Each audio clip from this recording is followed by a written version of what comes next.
nesse império da intimidade, né, nós vivemos, eu diria, quase que uma tortura da intimidade.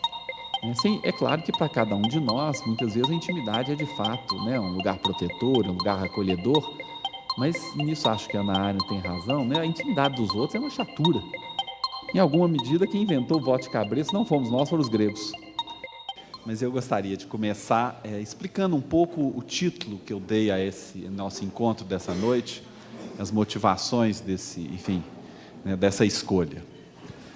O bem público, né, e a vida privada, por isso eu queria um pouco nos situar no momento que nós vivemos, sobretudo nas sociedades industriais e nas grandes cidades, como é o nosso caso, em relação a um dilema. Né, o dilema, de um lado, da ação política, né, do desejo, de fazer alguma coisa, vamos dizer assim, né, em relação à nossa cidade, ao nosso país, enfim, ao meio no qual nós vivemos, e do outro lado, essa tendência, e eu diria quase essa tentação que nós todos temos, né, de nos refugiarmos dentro de casa.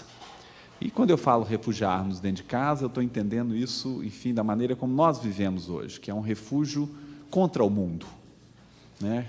Quantos de nós não entende a casa como um refúgio, né, enfim, contra a cidade?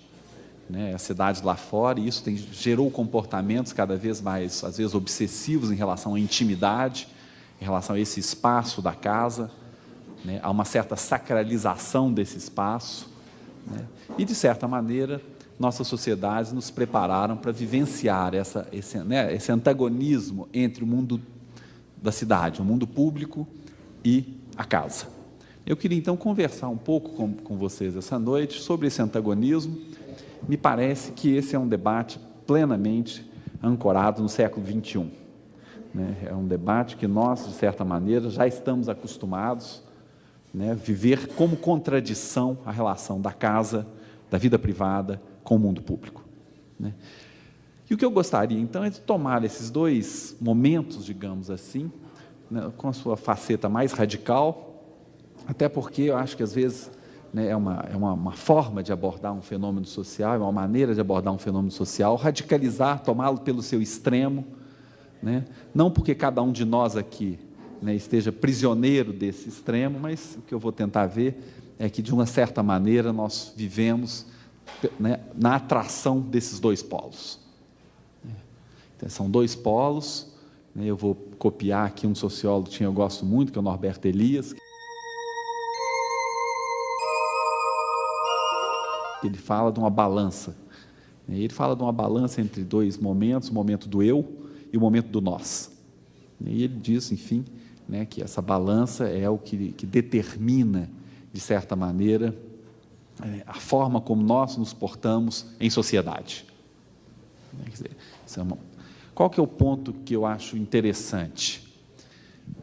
O polo do qual nós partimos, uma boa parte da história do Ocidente se concentra nele, é o polo da afirmação do nós.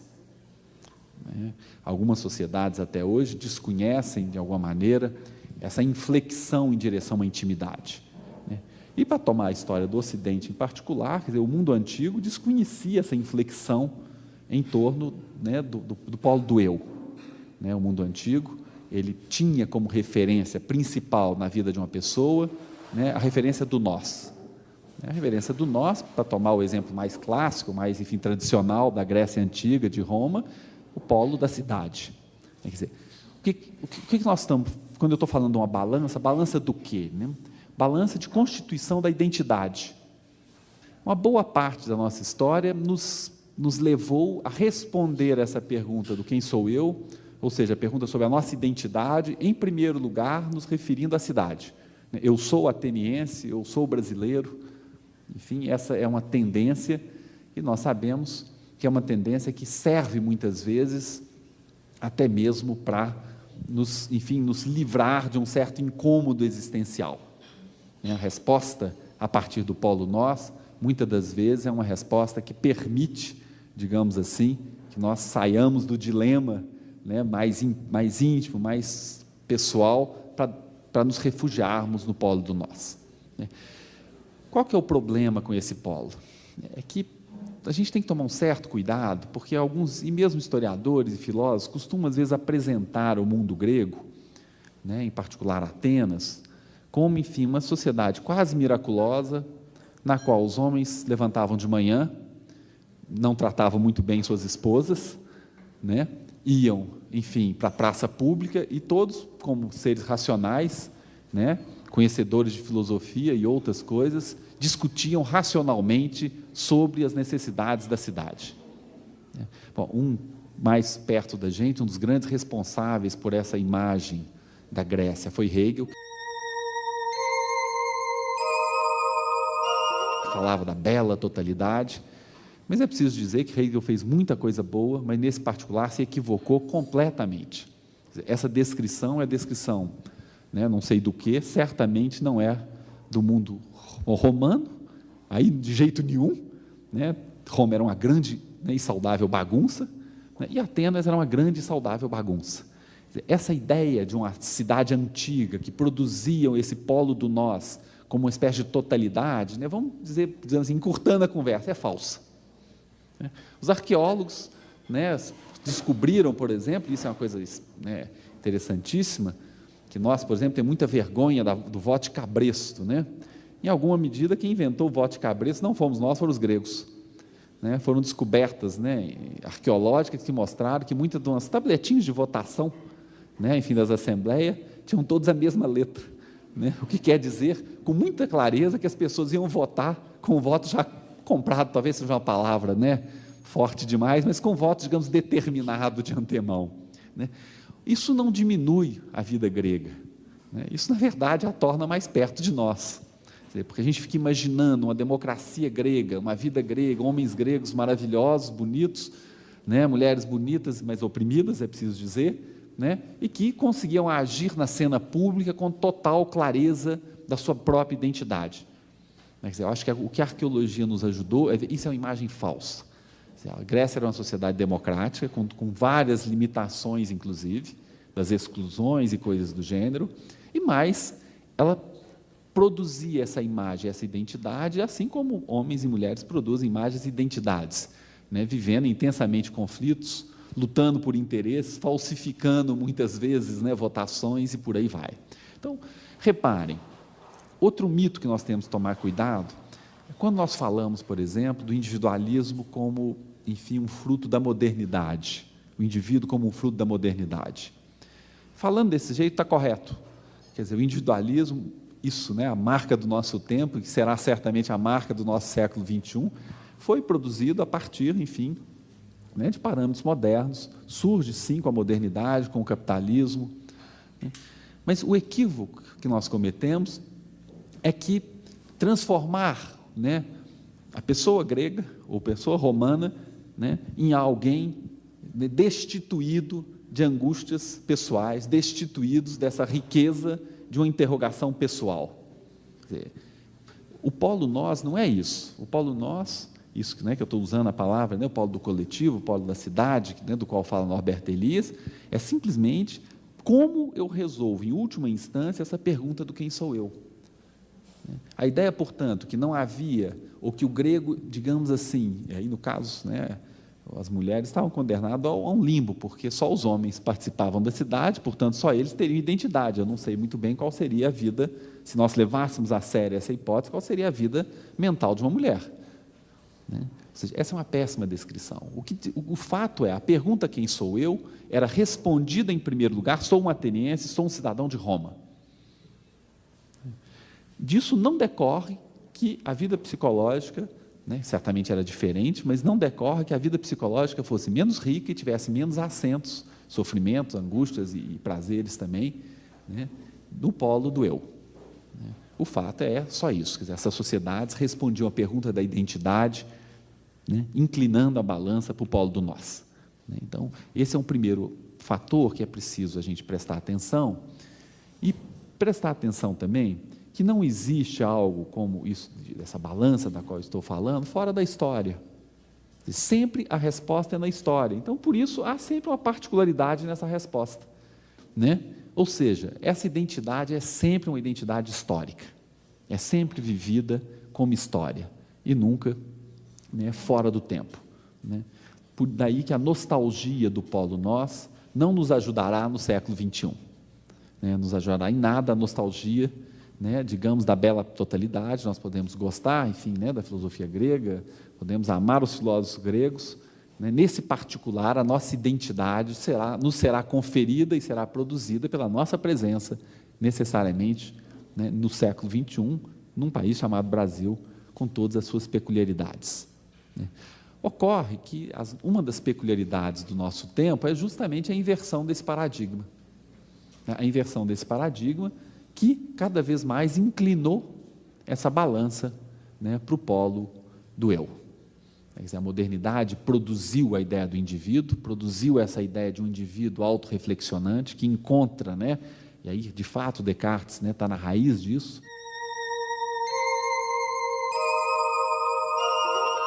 Essa ideia de que eu encontro um fundamento para o meu conhecimento, no caso em Descartes, mas em mim mesmo, né, que eu posso, né, dizer a mim mesmo que eu existo porque, enfim, eu né, mergulho em mim mesmo e encontro essa resposta, né, e nós acreditamos que eu posso virar essa balança, né, fazer pender essa balança e simplesmente tratar, né, do polo do nós como um polo objetivo, sim, mas que não me diz respeito.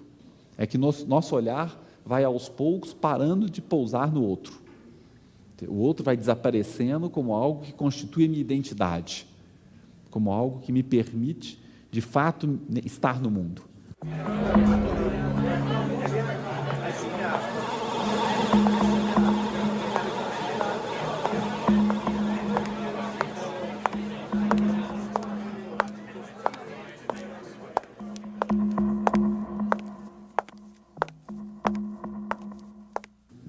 Aquele cálculo cartesiano do código, que servia, na verdade, originalmente, para fundar o conhecimento, quer dizer, como eu posso conhecer as coisas, né, numa outra linguagem, como eu posso ter ciência e ter certeza que a ciência é certa, vai aos poucos, né, tomando uma outra configuração, é como eu posso ter certeza de que eu existo e que a vida minha pessoal, né, maneira como meu mundo pessoal se constitui, existe, né?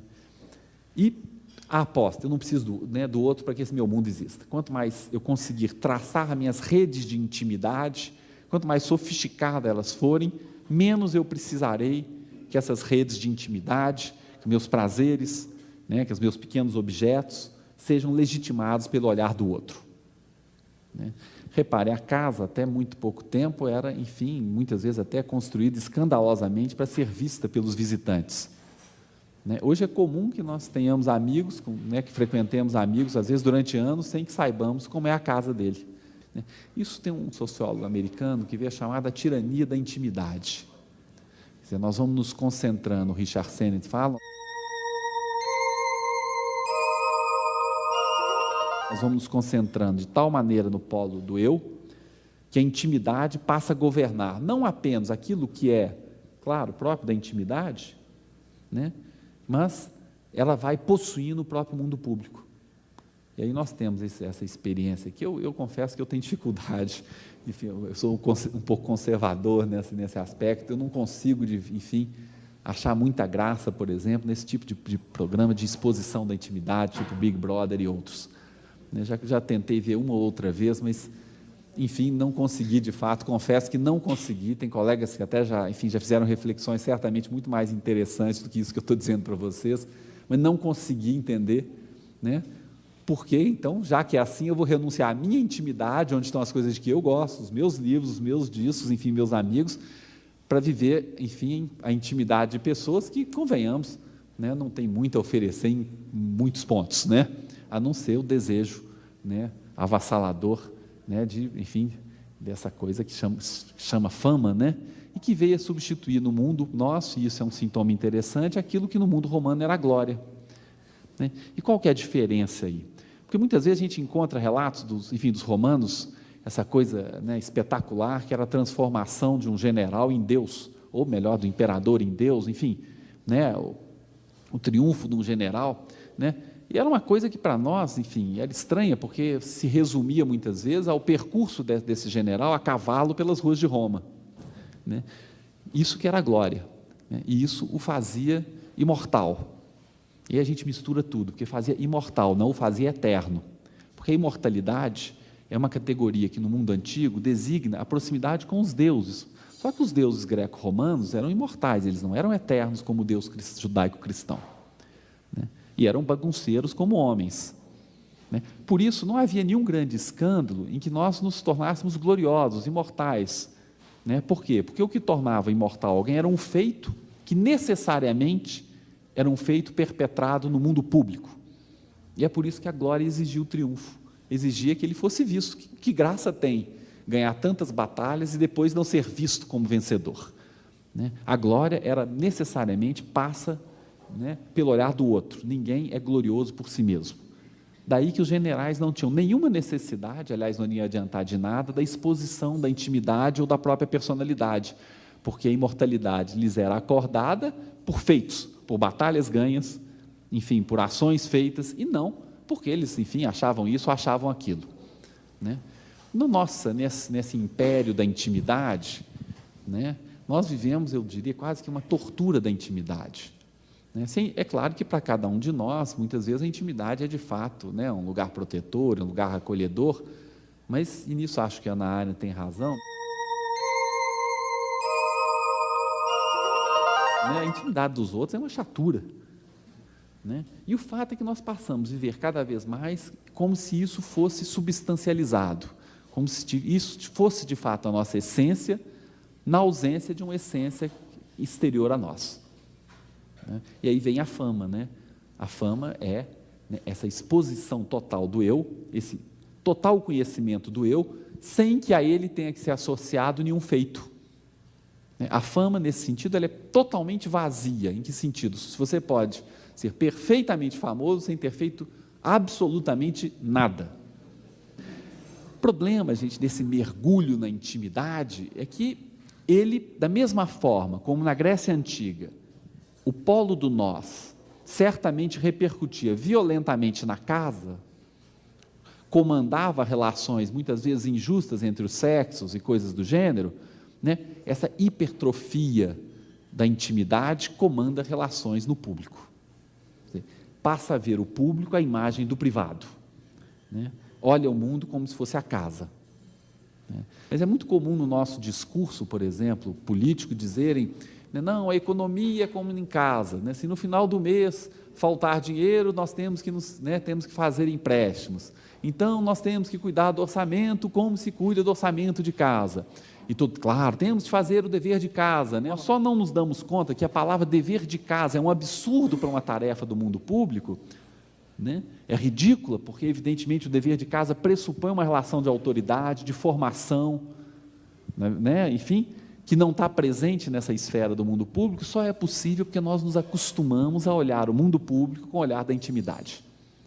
Nós nos acostumamos a suprimir o polo político na sua identidade própria, constitutiva daquilo que é o mundo público, né? E nos obrigamos a olhar o polo, né, público como se fosse a nossa casa. Convenhamos que eu estou bem mais interessado na capacidade, ou deveria estar, na capacidade de gerir a cena pública do que na intimidade, né? A intimidade aí, agora, ela invade como parâmetro, como se, de novo, a competência, e cá entre nós, em geral, suposta, né, do indivíduo, de gerir suas relações pessoais, né, de uma maneira, enfim, desejável, pudesse migrar para a cena pública, né? E aí a gente se encontra numa encrenca. Se encontra numa encrenca porque nós todos sabemos que a vida pessoal verdadeira ela é muito mais complexa, cheia de abismos, cheia de dificuldades, do que esse ser transparente que na cena pública ri, né, posa com a família, posa com os amigos, enfim, aí começa essa tortura, mas ele não pagou um cheque, não sei quanto, né? Enfim, eu também não paguei, né? Enfim, como é que eu faço? Eu voto ou não voto nele, né? Enfim, esse é o parâmetro da intimidade que passa a invadir o nosso olhar, né, da cena pública e nos constrange, então, a construir uma política, né, derivada desse olhar. Eu queria citar um pedacinho de um autor, enfim, norte-americano, Paul Auster. Não sei se todos vocês conhecem, né, e que tem um livro bastante bonito, tem uma obra do Auster é muito bonita, mas esse em particular, que se chama Invenção da Solidão. em que o narrador diz o seguinte: a atualidade na qual ele se encontrava, ele tinha a impressão de observá-la de um ponto de vista que se situava no futuro. E o presente passado parecia tão ultrapassado que mesmo as atrocidades do dia, que normalmente o teriam indignado, lhe pareciam distantes, como se essa voz sobre as ondas tivesse lido a crônica de uma civilização perdida. Mais tarde, em um momento de maior lucidez, ele chamaria essa sensação de nostalgia do presente. Eu escolhi esse trecho, que eu acho que ele é muito lúcido, né, na verdade, da situação que nós vivemos. Quer dizer, essa ideia de que você transmite um mundo, você até compactua, vendo esse mundo no Jornal das 8, e aproveita para comprar fechaduras mais eficientes para evitar que o mundo da televisão pule para fora. O importante é que o home theater seja bom, e que também as trancas da porta sejam melhores ainda, porque certamente eu não quero que aquele mundo me pertença. Então, qual que é a minha estratégia em geral? A estratégia que nós conhecemos nas grandes cidades: condomínios fechados, guetos invertidos. Nós passamos a achar normal que no mundo público nós possamos nos proteger, como se nós não tivéssemos nada a ver com isso, num mundo que nós vamos construindo, e no caso do narrador aqui do Paul Auster, com grande sofisticação, daquilo que está fora de nós. Nós aprendemos então a viver na lógica do gueto às avessas. O problema é que o Paul Auster, vive em Nova York, tem outros problemas. Eu me perguntei, como é que a gente poderia transferir essa lógica da intimidade para uma cena mais nossa, para um cotidiano mais nosso, mais próximo, muitas vezes, das raízes de cada um de nós. Aí eu pensei na Macabeia, essa personagem extraordinária da Clarice Lispector,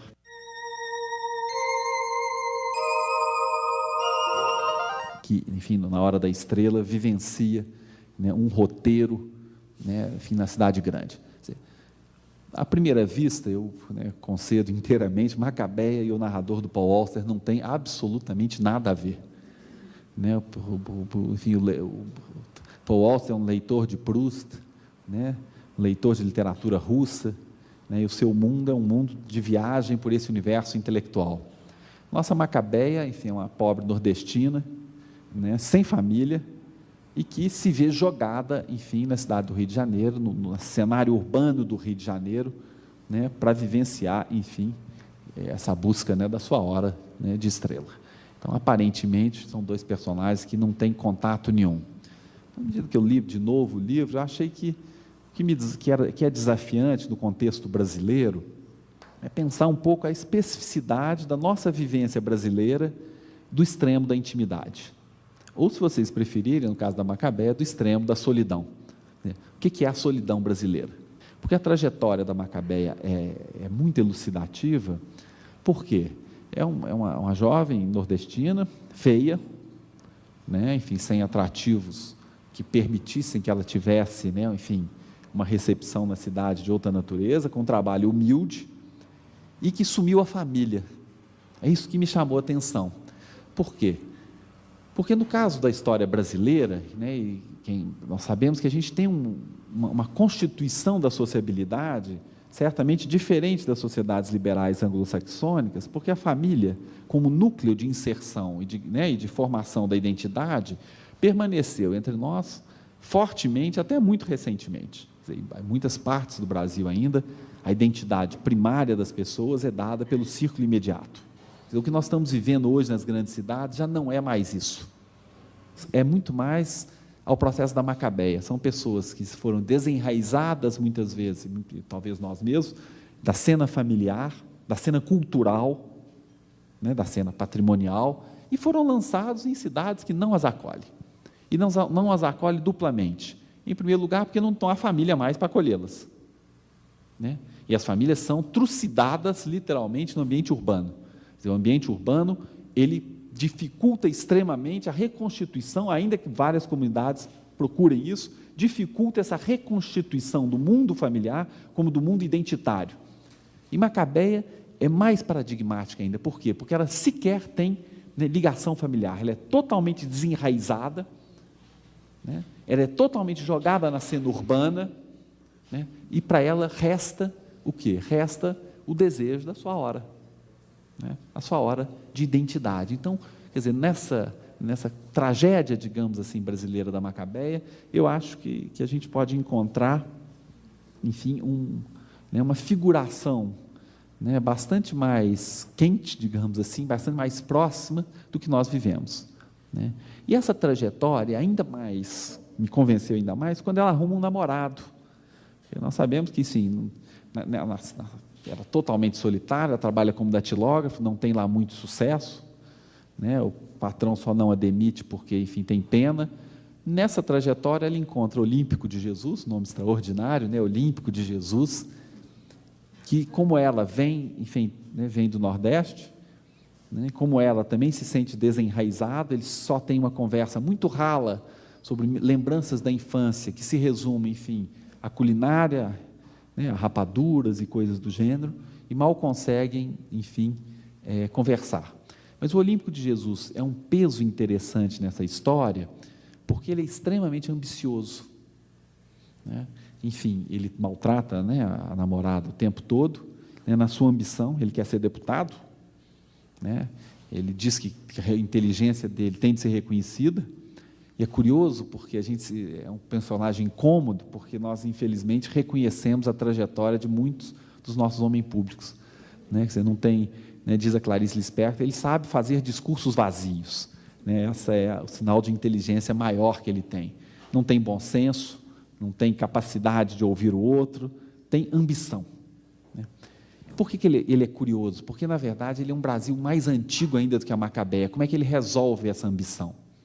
Ele resolve essa ambição buscando o antigo caminho da família. Ele percebe que a Macabeia não vai lhe dar isso e troca de namorada, passa a namorar a Glória, né, uma moça, curiosamente, né, ele diz uma moça gorda, né, assim, mas, então, portanto, ele vê, oba, né, gorda, então, provavelmente terá muitos filhos e tem família, uma família do Sul, será é um polo de ascensão, será um polo de ascensão para ele que permitirá a velha estratégia de usar da família, né, do ambiente da família, para dominar o mundo público.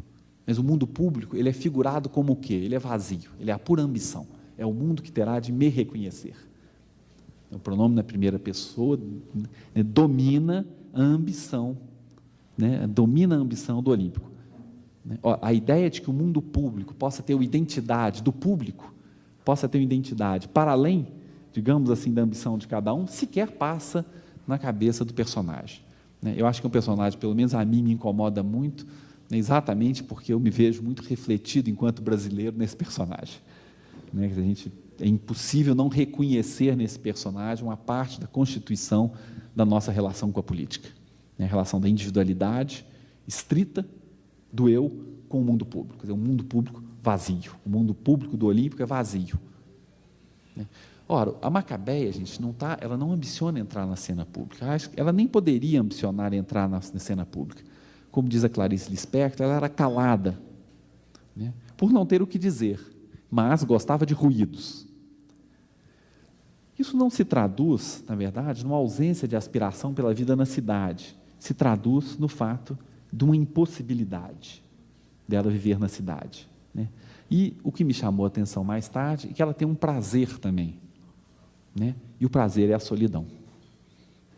Tem um trecho, um dia que ela consegue, enfim, né, um dia de folga, mas folga, enfim, ela inventa uma dor de dente ou coisa semelhante, fica no quarto infecto onde ela vive, né, e vai descrever, então, o imenso prazer da intimidade, né? Macabeia vai dizer, a Clarice Lispector vai dizer, né, tinha um quarto só para ela, mal acreditava que usufruía o espaço, e nenhuma palavra era ouvida, então dançou num ato de absoluta coragem, pois a tia não a entenderia, dançava e rodopiava, porque ao estar sozinha se tornava livre. E a Clarice Lispector separa letra por letra, né, do livre. Usufruía de tudo, da arduamente conseguida solidão, do rádio de pilha tocando o mais alto possível, da vastidão do quarto sem as Marias, né? Então, a identidade de Macabeia, por incrível que pareça, ela encontra o prazer, encontra a liberdade, né? Clarice Lispector sublinha a liberdade do mesmo jeito, né, no tecido urbano que sofisticado narrador do Paul Auster. A liberdade vem da solidão. Para terminar com a Macabeia, enfim, eu gostaria de ficar mais com ela, com vocês, mas o que eu queria retirar disso é que essa hipertrofia da intimidade destrói, na verdade, né, o mundo público. Destrói a possibilidade que nós possamos responder à pergunta, quem sou eu? Né, e que possamos, então, no tema que eu escolhi, sequer visar bem público.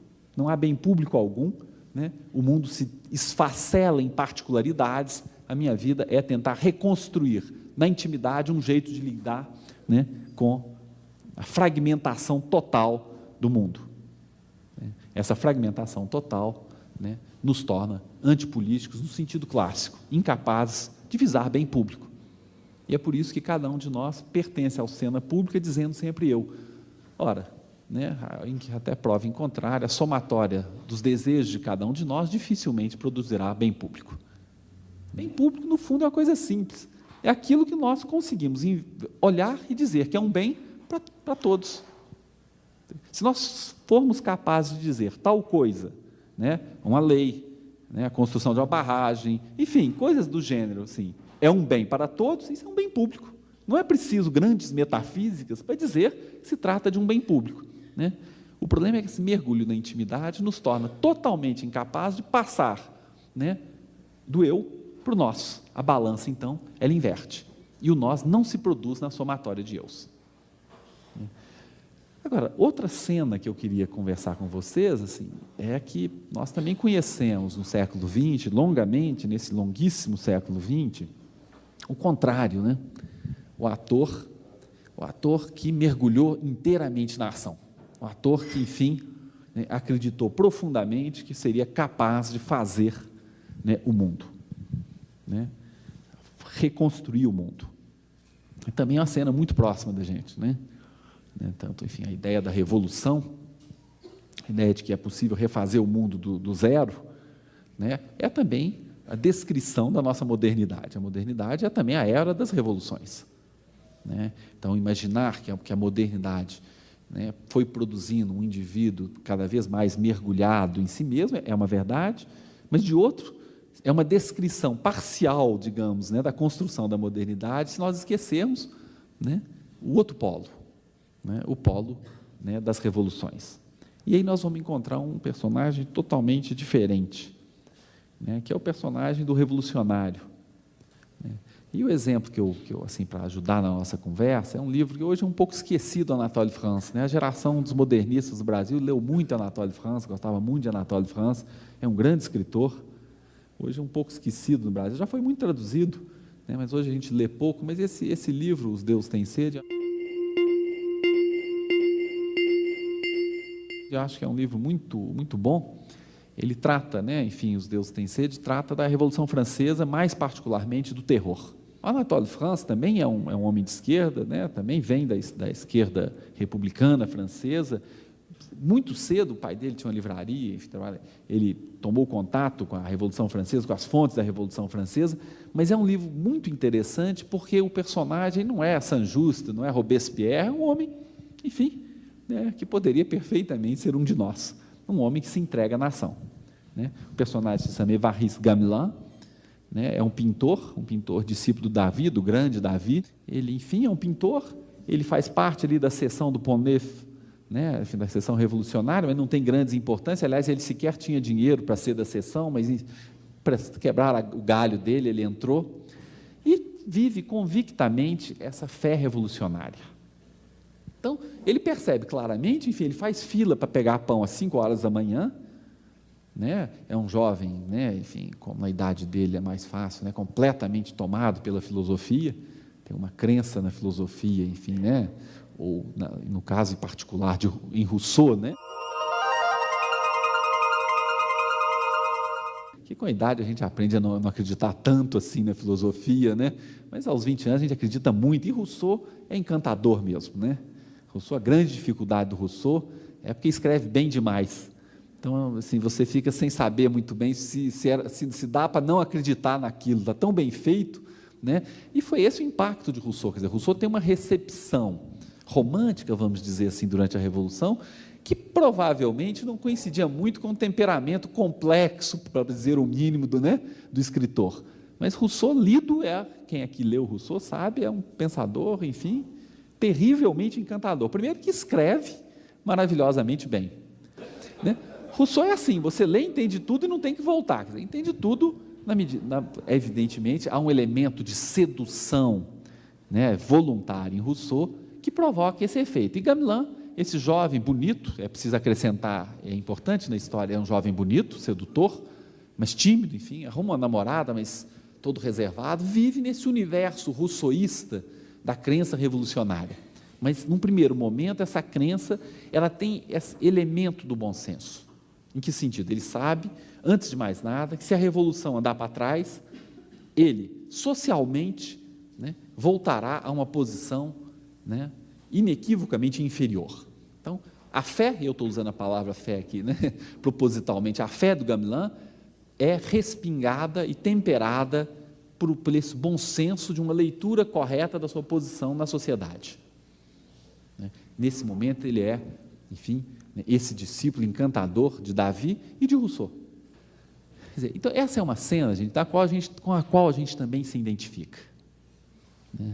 Agora, eu queria explorar com vocês o segundo momento dessa cena. A percepção da realidade vai desaparecendo em torno do quê? Da universalização dos valores.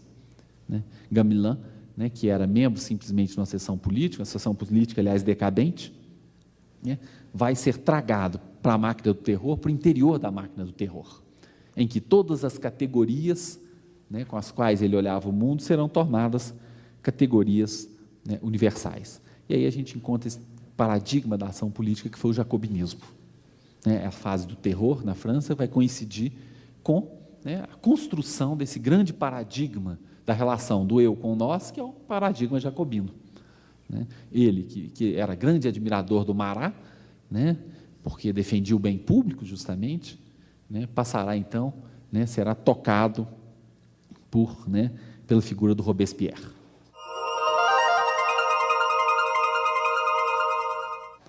Ele vai ser tocado pela figura do Robespierre, e é curioso porque ele também terá o impacto da figura do Robespierre começando a frequentar o clube dos jacobinos, ali na Rue Saint-Honoré, em Paris, onde, enfim. Mas então ele se torna membro de um tribunal revolucionário. Enfim, a função desse tribunal era, evidentemente, mandar para a guilhotina o maior número de pessoas possível, porque o terror ele engendra a si mesmo. Então, a partir de um determinado momento, nenhum processo é mais passível de nenhuma racionalização, senão esse medo paranoico do outro. O outro também, nesse processo, vai sendo tragado. Assim como a intimidade vai tragar o outro pelo seu desaparecimento, o terror, quer dizer, a ação política tornada totalmente universal, traga o outro, porque o outro é totalmente submetido no universal. O que constrói nosso mundo, que humaniza o mundo, que é isso, que é a confusão, o fato de que, enfim, que a gente muda de ideia, que nenhuma teoria é totalizante, desaparece com o jacobinismo nessa fascinação do universal. O universal simplifica o mundo, o bem e o mal se tornam claros. Convenhamos, se nós sabemos onde está o bem, onde está o mal, é fácil agir. Se toda vez que nós fôssemos confrontados a um dilema, seja ele moral, seja ele político, soubéssemos onde está o bem, onde está o mal, tivéssemos essa íntima convicção, a vida política seria, num certo sentido, muito simples. É isso que eu acho que o Anatole France conseguiu captar tão bem, que é justamente a vida se simplifica. Ora, e o que eu queria, então, compartilhar com vocês é isso, quer dizer, no outro extremo, do bem público, o bem público tornado universal, ele traga a política também, ele destrói o mundo humano da política. O jacobinismo é tão antipolítico quanto a solidão, porque, como no caso da solidão, eu não preciso do outro. E eu acho que Robespierre, pelo menos a mim, enfim, é uma figura que fascina, porque nós não podemos esquecer que a armadilha do Robespierre é que, enfim, depois foi traduzido como um monstro, essas coisas todas, nem Saint-Just, nem Robespierre eram monstros. O grande perigo dos dois, talvez, fosse justamente que eles eram virtuosos. Em que sentidos? É que, de fato, eles acreditavam que eram capazes de fazer o bem público. que eram de fato capazes de dizer do bem público, né? E não que fossem monstros. Evidentemente, enquanto atores, foram totalmente monstruosos. A fase do terror é totalmente monstruosa, assim como né, a repetição do terror que nós assistimos ao longo do século XX. Né?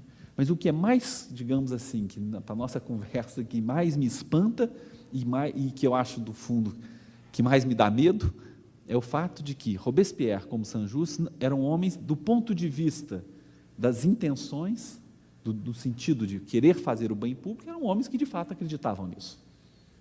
Ora, né, também eles são atores que destroem o mundo público. Né?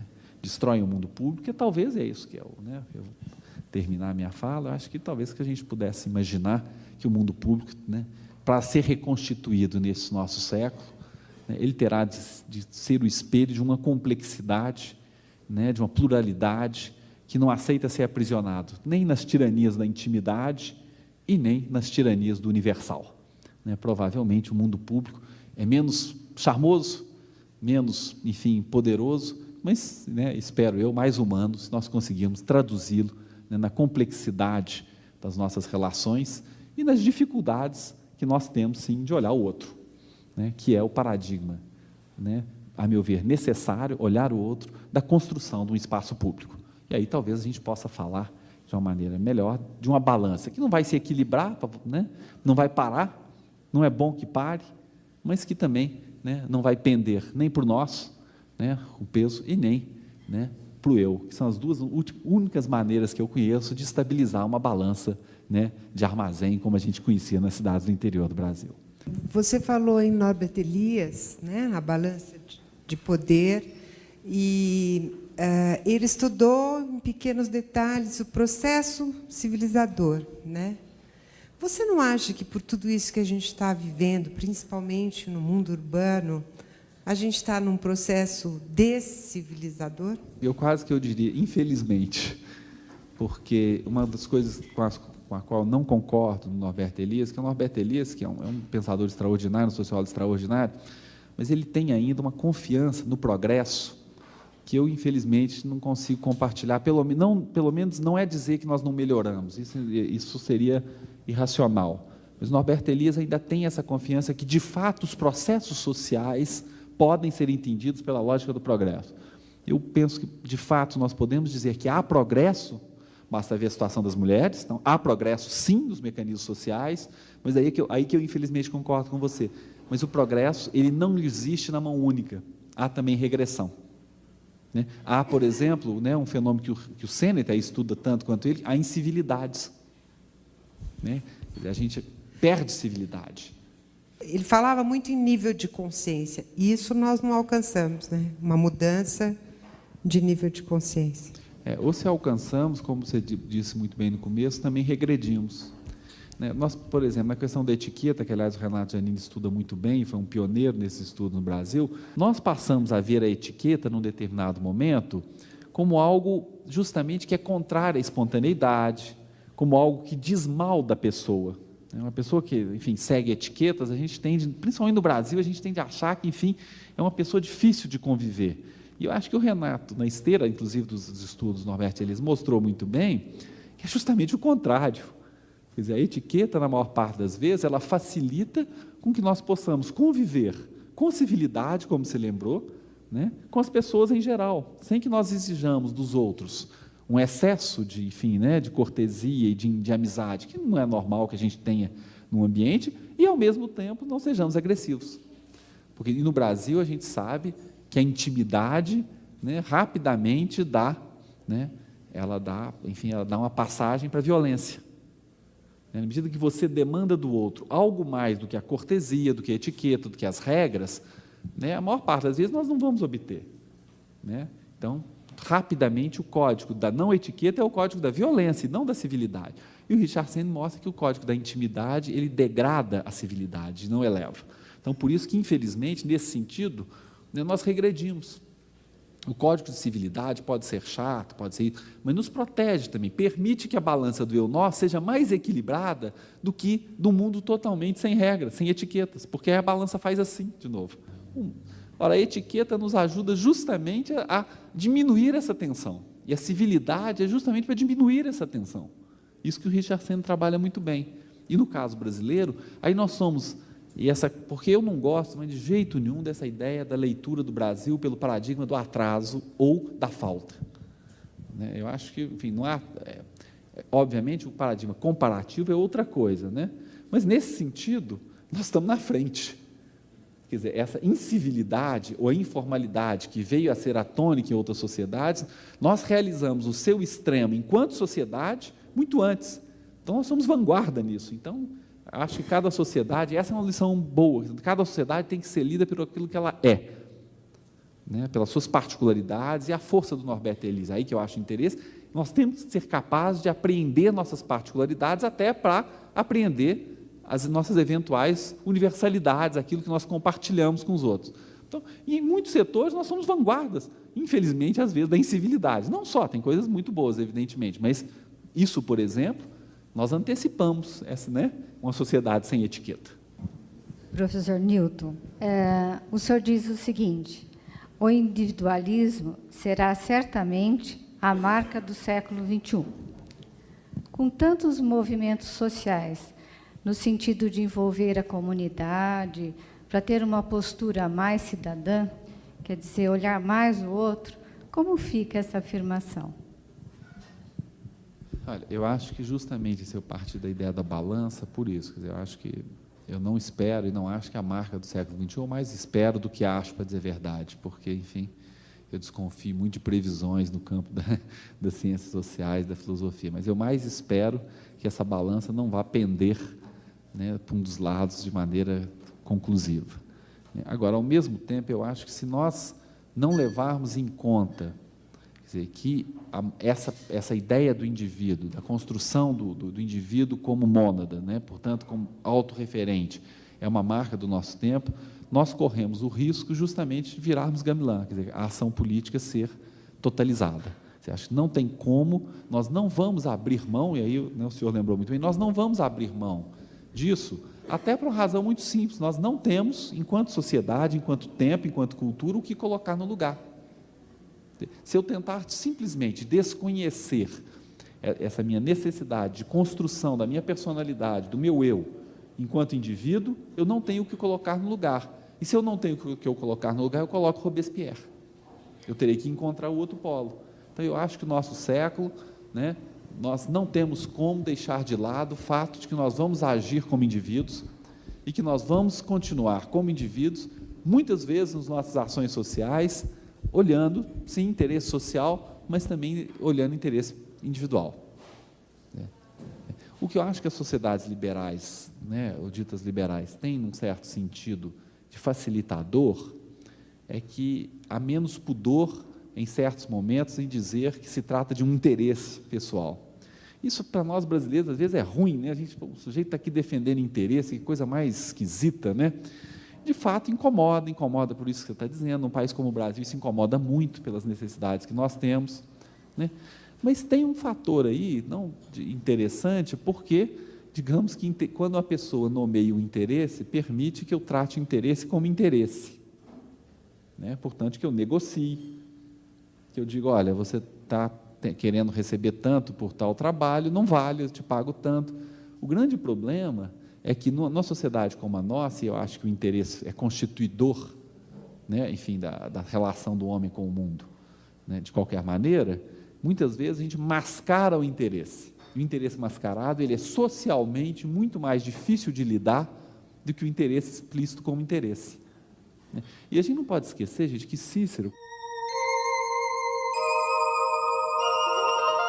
quando ele fala da república, da rex pública, da grande definição que o Ocidente herdou do que é a coisa pública, então a gente já sai por isso o nome do bem comum, a gente já fica imaginando que a república, né, e a república do passado em especial, era aquela capacidade de visar um bem, né, transcendente, né, todos os homens visavam igualmente o bem transcendente, né? A verdade é que Cícero fala do interesse comum, Cícero não fala de bem comum, a definição que ele dá é capacidade de erigir bem comum, não, a capacidade de erigir interesse comum. Então, Cícero, nesse sentido, tinha uma fineza de percepção, né, de que bem comum é excessivo, que é melhor falar de interesse comum, e que eu acho que permite, muitas vezes, justamente, né, diminuindo o que a gente está entendendo por bem comum, ações sociais relevantes. Eu não apostaria, digamos assim, de tentar construir uma sociedade, ou tentar agir socialmente, que eu acho que é mais apropriado para o nosso tempo, desconhecendo fatos que nós não vamos abrir mão, né, de nos vermos como indivíduos. Porque o paradigma que nos resta é o jacobino.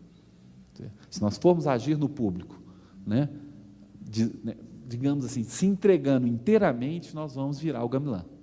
Nós vamos perder a ideia de que há interesses também, há individualidades que a gente quer preservar. Há um lar que a gente quer chegar em casa de noite, não tem nada de errado nisso. Não acho que isso é contraditório com a ação social. É contraditório com a ação social universal, porque, enfim, eu deveria estar, chegando em casa, pensar sobre o universal, né?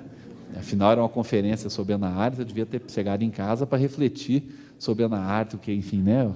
Não é verdade, a nossa vida, eu acho que vai continuar, e tomara que continue assim, né? Porque eu não sou pessimista em relação à modernidade nesse sentido, eu acho que há muita coisa que a modernidade nos deu, e que eu não acho que a gente deveria abrir mão, não. E uma delas é, de fato, uma clareza do que seja liberdade de ação. Talvez, para isso, eu tenha abdicado em excesso da ideia da liberdade vivida no público. Eu tenha caído na ilusão oposta, mas eu acho que a gente não deve abrir mão na sua sociedade, nem conseguirá, ou produziremos sociedades autoritárias, ou se não totalitárias.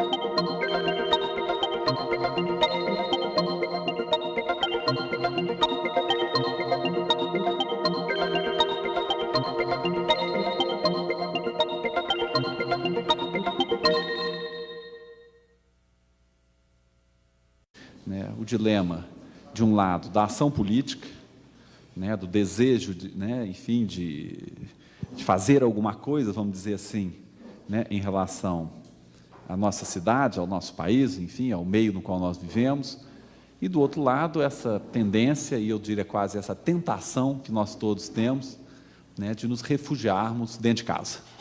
E quando eu falo refugiarmos dentro de casa, eu estou entendendo isso, enfim, da maneira como nós vivemos hoje, que é um refúgio contra o mundo, né? Quantos de nós não entende a casa como um refúgio, né, enfim, contra a cidade, né? A cidade lá fora, e isso gerou comportamentos cada vez mais, às vezes, obsessivos em relação à intimidade, em relação a esse espaço da casa, né? Há uma certa sacralização desse espaço, né? E, de certa maneira, nossas sociedades nos prepararam para vivenciar esse antagonismo entre o mundo da cidade, o mundo público e a casa.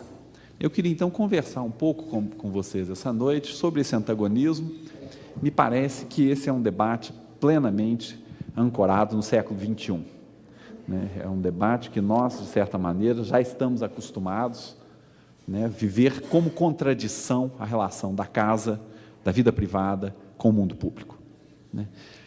E o que eu gostaria, então, é de tomar esses dois momentos, digamos assim, né, com a sua faceta mais radical, até porque eu acho que, às vezes, né, é uma forma de abordar um fenômeno social, é uma maneira de abordar um fenômeno social, radicalizar, tomá-lo pelo seu extremo, né? Não porque cada um de nós aqui, né, esteja prisioneiro desse extremo, mas o que eu vou tentar ver é que, de uma certa maneira, nós vivemos, né, na atração desses dois polos. Então, são dois polos, né? Eu vou copiar aqui um sociólogo que eu gosto muito, que é o Norberto Elias. Ele fala de uma balança. Ele fala de uma balança entre dois momentos, o momento do eu e o momento do nós. E ele diz, enfim, né, que essa balança é o que determina, de certa maneira, a forma como nós nos portamos em sociedade. Quer dizer, qual que é o ponto que eu acho interessante? O polo do qual nós partimos, uma boa parte da história do Ocidente se concentra nele, é o polo da afirmação do nós. Algumas sociedades até hoje desconhecem, de alguma maneira, essa inflexão em direção à intimidade. E para tomar a história do Ocidente em particular, quer dizer, o mundo antigo desconhecia essa inflexão em torno do polo do eu. O mundo antigo, ele tinha como referência principal na vida de uma pessoa, a referência do nós. A referência do nós, para tomar o exemplo mais clássico, mais, enfim, tradicional da Grécia Antiga, de Roma, o polo da cidade. Quer dizer, o que nós estamos, quando eu estou falando de uma balança do quê? Balança de constituição da identidade. Uma boa parte da nossa história nos levou a responder essa pergunta do quem sou eu, ou seja, a pergunta sobre a nossa identidade, em primeiro lugar, nos referindo à cidade. Eu sou ateniense, eu sou brasileiro, enfim, essa é uma tendência, e nós sabemos que é uma tendência que serve muitas vezes até mesmo para nos livrar de um certo incômodo existencial. A resposta a partir do polo nós, muitas das vezes é uma resposta que permite, digamos assim, que nós saiamos do dilema mais íntimo, mais pessoal, para nos refugiarmos no polo do nós. Qual que é o problema com esse polo? É que a gente tem que tomar um certo cuidado, porque alguns, e mesmo historiadores e filósofos, costumam às vezes apresentar o mundo grego, em particular Atenas, como, enfim, uma sociedade quase miraculosa, na qual os homens levantavam de manhã, não tratavam muito bem suas esposas, iam, enfim, para a praça pública, e todos, como seres racionais, conhecedores de filosofia e outras coisas, discutiam racionalmente sobre as necessidades da cidade. Bom, um mais perto da gente, um dos grandes responsáveis por essa imagem da Grécia foi Hegel, falava da bela totalidade, mas é preciso dizer que Hegel fez muita coisa boa, mas nesse particular se equivocou completamente. Essa descrição é a descrição, não sei do que, certamente não é do mundo romano, aí de jeito nenhum, Roma era uma grande e saudável bagunça, e Atenas era uma grande e saudável bagunça. Essa ideia de uma cidade antiga que produziam esse polo do nós como uma espécie de totalidade, vamos dizer assim, encurtando a conversa, é falsa. Os arqueólogos descobriram, por exemplo, isso é uma coisa interessantíssima, que nós, por exemplo, temos muita vergonha do voto de cabresto. Em alguma medida, quem inventou o voto de cabresto não fomos nós, foram os gregos. Foram descobertas arqueológicas que mostraram que muitas das tabletinhas de votação, enfim, das assembleias, tinham todas a mesma letra. O que quer dizer, com muita clareza, que as pessoas iam votar com o voto já comprado, talvez seja uma palavra forte demais, mas com voto, digamos, determinado de antemão. Isso não diminui a vida grega. Isso, na verdade, a torna mais perto de nós.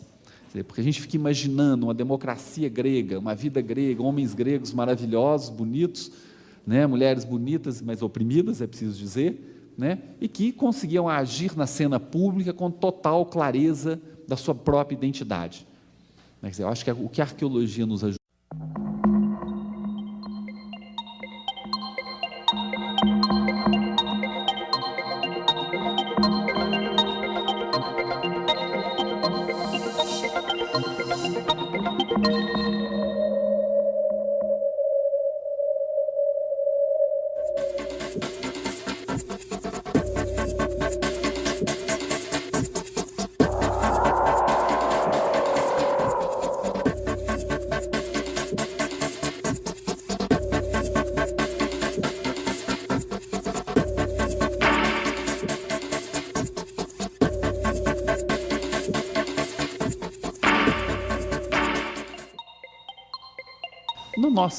Nesse império da intimidade, nós vivemos, eu diria, quase que uma tortura da intimidade. É claro que para cada um de nós, muitas vezes a intimidade é de fato um lugar protetor, um lugar acolhedor, mas nisso acho que a Ana Arendt tem razão, a intimidade dos outros é uma chatura. Em alguma medida, quem inventou o voto de cabresto não fomos nós, foram os gregos. mas eu gostaria de começar explicando um pouco o título que eu dei a esse nosso encontro dessa noite, as motivações desse, enfim, né, dessa escolha. O bem público, né, e a vida privada, por isso eu queria um pouco nos situar no momento que nós vivemos, sobretudo nas sociedades industriais e nas grandes cidades, como é o nosso caso, em relação a um dilema.